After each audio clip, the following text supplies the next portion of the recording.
Assalamualaikum warahmatullahi wabarakatuh. Alhamdulillahirabbil alamin. Asyhadu an la ilaha illallah wa asyhadu anna Muhammadar abduhu wa rasuluh.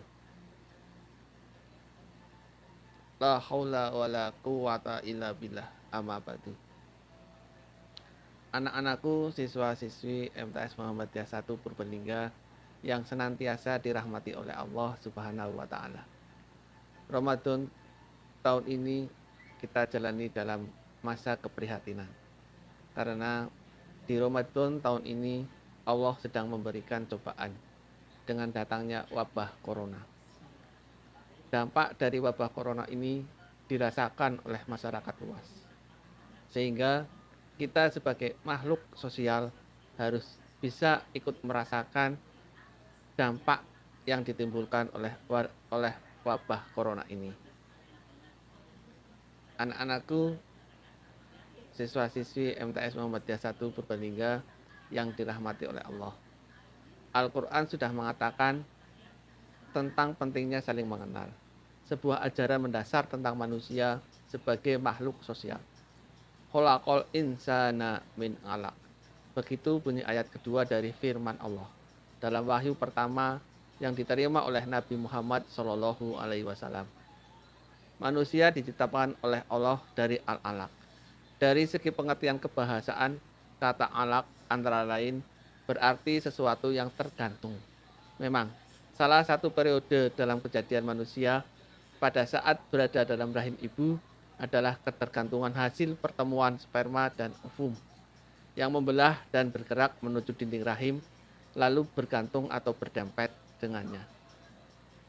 Yang berdempet itu dinamai sigot oleh pakar-pakar embriologi. Anak-anakku yang dirahmati oleh Allah, kata alaq dapat juga berarti ketergantungan manusia kepada pihak lain. Ia tidak dapat hidup sendiri. Kehendak dan usaha manusia hanyalah sebagian dari sebab-sebab guna memperoleh apa yang didambakan.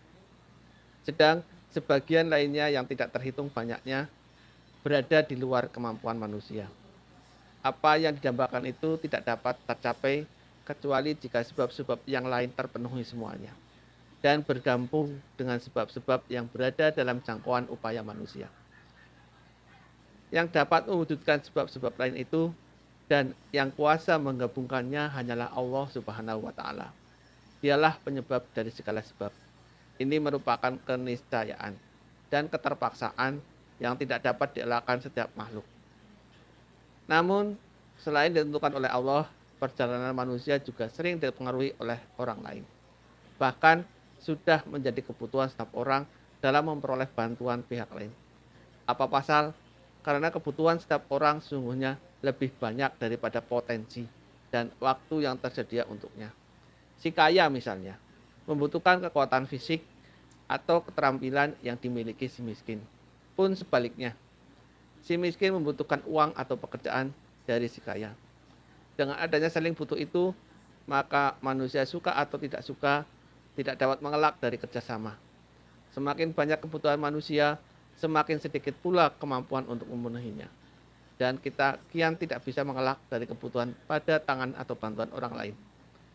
Maka tidak heran, seiring kian tingginya kebutuhan, semakin seseorang tergantung kepada pihak lainnya. Demikian pula sebaliknya.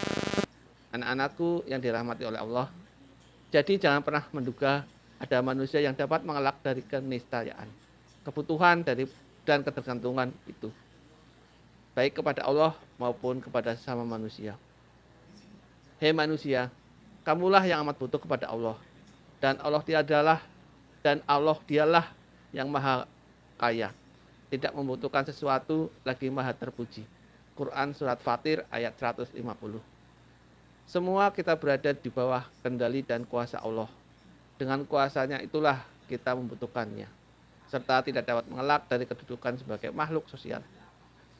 Berkenaan dengan hal itu, Bashar Ibn Bud, seorang penyair Arab yang bijaksana, pernah mengubah sebuah syair berikut. Aku diciptakan sebagaimana adanya, tidak diberi pilihan. Seandainya aku diberi, dan aku diberi yang tak kuinginkan, sungguh dangkal pengetahuanku tentang yang hoib. Allah sendiri sebagai pencipta manusia, sebagai makhluk sosial itu menyuruh mereka semua dengan firman-Nya. Hei manusia, sesungguhnya kami menciptakan kamu dari seorang laki-laki dan perempuan dan menjadikan kamu berbangsa-bangsa dan bersuku-suku supaya kamu saling mengenal. Sesungguhnya yang paling mulia di antara kamu di sisi Allah ialah yang paling bertakwa. Sesungguhnya Allah Maha mengetahui lagi Maha mengenal. Quran Surat Al-Hujurat ayat 13. Anak-anakku yang dirahmati oleh Allah, semakin kuat pengenalan satu pihak kepada lainnya, semakin terbuka peluang untuk saling memberi manfaat. Karena itu, ayat di atas menekankan perlunya saling mengenal. Perkenalan itu dibutuhkan untuk saling menarik pelajaran dan pengalaman pihak lain, guna meningkatkan ketakwaan kepada Allah, yang dampaknya tercermin pada kedamaian dan kesejahteraan hidup duniawi dan kebahagiaan ukhrawi. Anda tidak dapat menarik pelajaran, tidak dapat juga saling melengkapi, bahkan tidak dapat saling bekerja sama tanpa saling mengenal. Saling mengenal yang digarisbawahi oleh ayat di atas adalah pancing untuk meraih manfaat, bukan ikannya. Yang ditekankan adalah caranya, bukan manfaatnya. Karena seperti kata orang bijak, memberi pancing jauh lebih baik daripada memberi ikan. Demikian juga dengan pengenalan kepada Allah.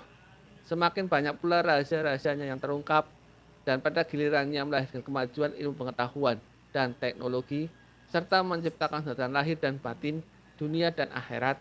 Dari sini pula sejak dini Al-Quran menggarisbawahi bahwa sungguh manusia berlaku sewenang-wenang bila ada yang merasa tidak butuh. Quran Surat Al-Alaq ayat 6-7. Salah satu sikap sok merasa tidak butuh orang lain adalah keengganan menjalin hubungan, keengganan saling mengenal. Jika sikap macam itu terus dipelihara, pada gilirannya bisa melahirkan bencana dan pengerusakan di dunia. Memang manusia memiliki kecenderungan mencari, bahkan bersaing dan berlomba menjadi yang terbaik. Banyak sekali manusia yang menduga bahwa kepemilikan materi, kecantikan, serta kedudukan sosial oleh kekuasaan atau garis keturunan merupakan kemuliaan yang harus dimiliki. Karena itulah banyak yang berusaha meraihnya dan saling berkompetisi untuk mendapatkannya. Tetapi bila diamati secara sama, apa yang dianggap keistimewaan dan sumber kemuliaan itu sifatnya sangat sementara, bahkan tidak jarang mengantar pemiliknya kepada kebinasaan. Jika demikian, hal-hal tersebut berarti bukanlah sumber kemuliaan. Anak-anakku yang dirahmati oleh Allah, kemuliaan adalah sesuatu yang langgeng, sekaligus membahagiakan secara terus-menerus. Kemuliaan abadi dan langgeng itu ada di sisi Allah Subhanahu wa Ta'ala. Dan cara mencapainya adalah dengan mendekatkan diri kepadanya, menjauhi larangannya, melaksanakan perintahnya, dan meneladani sifat-sifatnya sesuai kemampuan manusia. Itulah takwa. Dan dengan demikian, yang paling mulia di sisi Allah adalah paling bertakwa. Untuk meraih hal tersebut, manusia tidak perlu merasa khawatir kekurangan. Karena anugerahnya melimpah, melebihi kebutuhan dan bahkan keinginan manusia. Anugerahnya tidak akan habis. Apa yang di sisi kamu, wahai makhluk, akan habis dan lenyap. Dan apa yang ada di sisi Allah, kekal tidak habis-habisnya. Quran Surat An-Nahl ayat 96. Demikian sedikit tentang pengertian manusia sebagai makhluk sosial. Semoga bermanfaat. Wassalamualaikum warahmatullahi wabarakatuh.